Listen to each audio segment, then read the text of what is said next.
Salut à vous, j'espère que vous allez bien. Alors avant toute chose, je tiens à vous souhaiter un très joyeux lundi de Pâques. Et aussi, je voulais vous informer du pourquoi, du comment. J'ai été absente pendant plus ou moins un mois. Donc avant toute chose, je tenais évidemment à m'excuser comme d'habitude. Et je pense que vous savez évidemment pourquoi j'ai été absente pendant un mois. Tout simplement car j'ai beaucoup de travail pour l'école. Nous nous approchons des examens, donc qui dit examen dit synthèse à préparer, dit aussi travaux d'examen à rendre, etc., etc. Donc je vous promets maintenant qu'il y aura au minimum une vidéo par mois sur la chaîne. Si ça va moyennement, il y aura une vidéo tous les 15 jours sur la chaîne. Et si ça va très bien, évidemment, il y aura une vidéo par semaine sur la chaîne. Donc toujours, la publication s'effectue du vendredi soir au dimanche soir. Donc ici, exceptionnellement, je vous la sors le lundi soir car nous sommes le lundi de Pâques et je n'ai pas eu le temps de filmer ce week-end car c'était Pâques. Donc voilà. Je vais arrêter de blablater et je vais vous laisser donc du coup avec la troisième partie de mon énorme haul de retour. Donc c'est parti!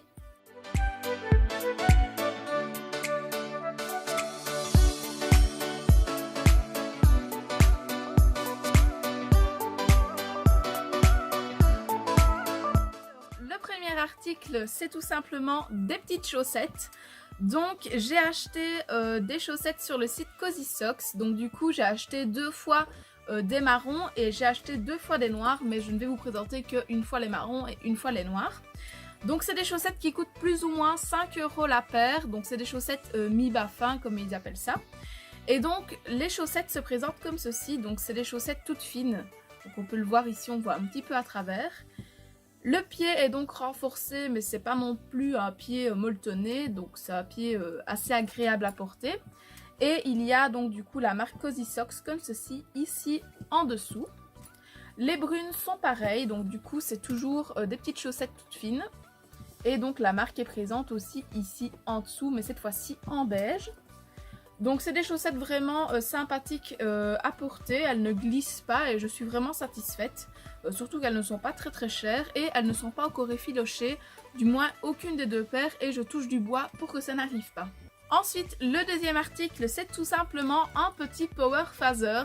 Donc nous revenons à la période estivale et les mouches sont donc de retour. Donc j'ai préféré en racheter un, il coûte 22 € à la sellerie de la Cabrade pour 500 ml. Donc je vous avais fait une revue dessus l'année dernière et elle vous avait vraiment plu. Donc franchement je vous le conseille encore une fois, il est vraiment top. Donc franchement foncez si vous n'avez pas encore un bon anti-mouche. Il est naturel et il est sans danger pour la santé des chevaux, du moins c'est ce que l'on en dit et c'est ce que j'ai lu, donc je pense que c'est vrai. Le troisième article vient également de la sellerie de la Cabrade. J'ai tout simplement racheté des lacets pour mes boots car les lacets, ça vieillit mal, on va dire, sur les boots, surtout quand on les serre assez fort. Donc j'avais un lacet qui était cassé et j'ai préféré les changer avant que ça n'aille plus loin. Donc j'ai pris des lacets élastiques, donc c'était les seuls lacets qu'ils vendaient tout simplement là-bas. Donc j'ai pris ces petits trucs là pour 2 €, c'était vraiment pas cher. Et pour le moment je suis satisfaite, même si j'ai du mal encore un petit peu à sentir en fait que les lacets ne sont pas serrés vraiment très fort comme je faisais avec mes lacets classiques. Mais bon, c'est pas grave, ça coûte pas cher et si jamais j'ai un petit souci, je peux en racheter pour vraiment pas cher. Donc je suis satisfaite pour le moment, mais ça reste à confirmer. Ensuite, je suis passée chez Decathlon me racheter une nouvelle cravache d'obstacle. Donc j'en avais marre de ma grosse cravache épaisse, donc du coup qui pesait quand même assez lourd. J'ai décidé de racheter une petite cravache toute légère comme ceci, toute noire, donc de la marque Fuganza. Donc la marque elle est présente ici sur le manche, donc j'espère que vous allez voir correctement. Et donc du coup c'est une petite cravache bien sympathique, bien légère et pour le moment franchement j'ai rien à redire, elle est vraiment géniale. Et elle m'a coûté dans les alentours des 12 €, donc c'est un peu cher pour une cravache, mais elle est vraiment de bonne qualité, donc je vous la conseille. Ensuite, je vais vous présenter deux articles en un. C'est tout simplement ma paire d'étriers qui est enfin arrivée. Donc du coup, le premier article, c'est tout simplement les stickers Flexon, donc du coup que j'ai acheté à part. Donc ce sont des stickers argentés pailletés avec Flexon inscrit en noir. Donc les étriers, eux, étaient vendus avec des stickers Flexon noirs avec l'écriture blanche, tout ce qu'il y a de plus basique. Donc le cadre de mes étriers est noir, le plancher donc du coup est incliné blanc. La serre c'est un mixte ultra grip, donc on peut voir grâce au petit picot, c'est le côté ultra grip. Et j'ai pris des élastomères en noir, donc du coup mes stickers sont vraiment assortis à mon étrier tout simplement car le petit Flexon inscrit en noir rappelle donc les élastomères et l'argenté pailleté rappelle un peu mon plancher blanc. Je trouve que l'argenté va vraiment bien avec le blanc, on peut dire que c'est vraiment complémentaire. Donc les étriers m'ont coûté environ 179 je pense euros et les petits stickers m'ont coûté une dizaine d'euros. Donc je pense que c'est ça le prix. Et honnêtement, je les ai déjà testés plusieurs fois au dressage et je suis vraiment fan. Donc je suis vraiment contente d'avoir racheté des Flexon pour ma selle de dressage. Comme ça, j'ai mes anciens Flexon sur ma selle d'obstacle. Mais je suis plus rassurée en fait d'avoir des petits picots uniquement en dressage qu'en obstacle. Car au moins un obstacle, si je tombe, mon pied se dégage facilement. Tandis qu'ici avec les picots, le pied a tendance à être fort accroché en fait à l'étrier. Et j'ai peur en fait de me faire traîner si jamais je tombe. Donc du coup je préfère vraiment avoir ça en dressage et les sans ultra grip en obstacle. Ensuite je vous en avais parlé dans la première et dans la deuxième partie de mon haul. C'est tout simplement mon couvre-selle à cavallo. Donc du coup comme ceci.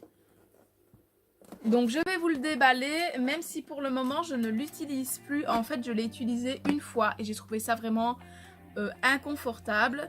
En fait, le confort de ce truc était vraiment là, techniquement. Mais en fait, ce que je n'aimais pas, c'est que l'on transpire fort des fesses avec. Donc on a vite chaud aux fesses et très honnêtement, je trouve ça vraiment très inconfortable. Donc je vais vous le montrer. Alors, le voilà. Donc c'est un gel comme ceci, donc qui vient sur la selle. Donc il y a les petites ailettes en fait qui viennent sous les petits quartiers de ma selle. Ici on a une bande scratch donc du coup qui vient ici derrière avec la marque A Cavallo et le petit drapeau italien. Donc ça cachait en fait l'arrière de ma selle, donc du coup avec toutes les petites arabesques blanches. Donc évidemment il est un peu sale car je l'ai testé une fois et je l'ai prêté une fois à une amie. Donc ici il y a aussi deux petites attaches pour mettre en fait dans les matelassures de la selle pour éviter qu'il glisse. Mais en fait ce que je reproche à ce couvre-siège c'est tout simplement que l'intérieur soit doux. Et donc du coup qu'il glisse sur ma selle. Donc en fait quand je tournais j'avais tendance à avoir le couvre-siège qui tournait avec moi. Donc voilà, et en plus je pense que j'aurais dû prendre la matière comme ça douce à l'extérieur.